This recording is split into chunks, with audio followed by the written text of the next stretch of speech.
Hello నిమిషేశ్వరరావు. మహానాడులో బాగా హైలైట్గా నిలిచింది ఎవరు అంటే లోకేష్ గారు. 2 రోజుల పాటు జరిగినటువంటి హైబ్రిడ్ పద్ధతిలో మహానాడు సూపర్ సక్సెస్ అయింది. దీంట్లో స్ట్రైట్గా సుత్తి లేకుండా డైరెక్ట్గా జగన్మోహన్ రెడ్డి గారిని టార్గెట్ చేశారు. ఏ విషయంలో? మెగా డిఎస్సి పేపర్ లీక్ అయిందని, దాంట్లో అవకలు జరిగాయని చెప్పి ఈ మధ్యకాలంలో ప్రెస్ మీట్ పెట్టి జగన్మోహన్ రెడ్డి గారు ఆరోపణలు చేశారు. మెగా డిఎస్సి పెట్టి నియామకాలు జరిగిపోయి టీచర్లు అపాయింట్ అయ్యి పాఠాలు కూడా చెబుతూ ఉన్నారు. చాలా ఆలస్యంగా మేలుకున్నటువంటి జగన్మోహన్ రెడ్డి గారు ఆరోపణలు చేశారు. అందుకే లోకేష్ గారు డైరెక్ట్గా ఒక ఛాలెంజ్ చేశారు. మెగా డిఎస్సిలో అవకతవకలు జరిగినట్టు నిరూపిస్తే మీరు ఈ చర్యలను తీసుకోవచ్చు.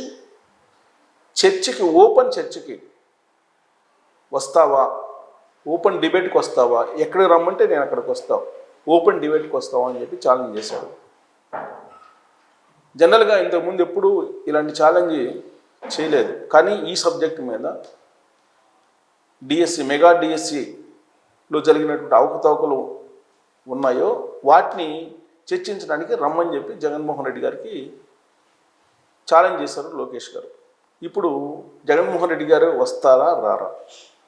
నిజంగా కనుక డిబేట్కి వస్తే జగన్మోహన్ రెడ్డి గారు ఆయన చేసినటువంటి ఆరోపణలు నిజము అని చెప్పి అనుకుంటారు. కానీ ఆయన కనుక దాని మీద చర్చకు రాకపోతే డైరెక్ట్ ఫైట్ చేద్దాం రమ్మంటున్నాను. డైరెక్ట్గా మనం ఏ ప్లాట్ఫామ్ అయినా కానీ మీరు రండి, చర్చించుకుందాం ఈ అంశం మీద. ఆరోపణలు చేశారు కదా, దానికి సంబంధించినటువంటి రుజువులు తీసుకురండి, నేను వస్తాను, ఏ చర్చకైనా సరే ఎక్కడికైనా సరే అని చెప్పి లోకేష్ గారు ఛాలెంజ్ చేశారు. దీంతోపాటు ఆయన అనేక అంశాలు మాట్లాడారు. పార్టీ గురించి జెన్ ఆల్ఫా గురించి మాట్లాడారు. సరే, జెడ్ అంటే అందరికీ తెలుసు. ఈ మధ్యకాలంలో జెడ్ అంటే ఇప్పుడు ఉన్నటువంటి జనరేషన్. ఈ జనరేషన్కి కనెక్ట్ కావడానికి లోకేష్ గారు ఈజీగా మూవ్ అయ్యారు. కేవలం జెడ్నే కాదు, తెలుగుదేశం పార్టీ జెన్ ఆల్ఫాను కూడా చూస్తుంది. జెన్ ఆల్ఫా కూడా చేరువయ్యేలాగా తెలుగుదేశం పార్టీ రూపకల్పన జరిగింది అని చెప్పి అంటున్నారు. ఏంటి ఈ జెన్ ఆల్ఫా అంటే?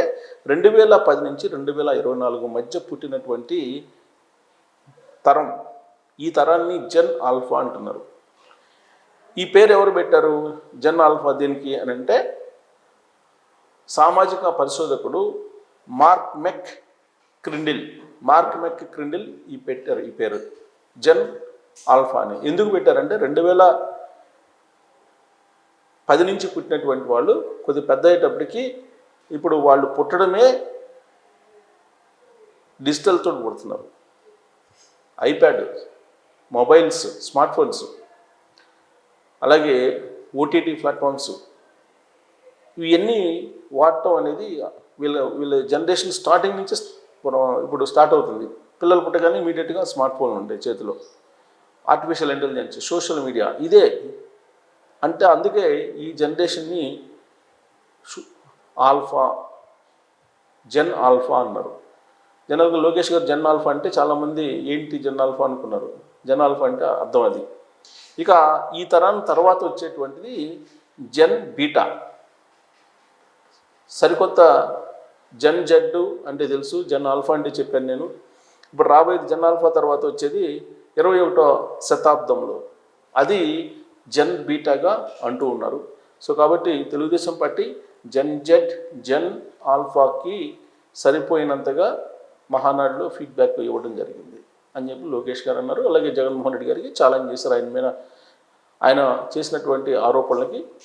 సో ఒకవేళ జగన్మోహన్ రెడ్డి బహిరంగ చర్చకు వస్తారా లోకేష్ గారితో, వచ్చేటువంటి సాహసం చేస్తారా అనే దాని మీద మీరు కామెంట్ చేయొచ్చు. Thank you.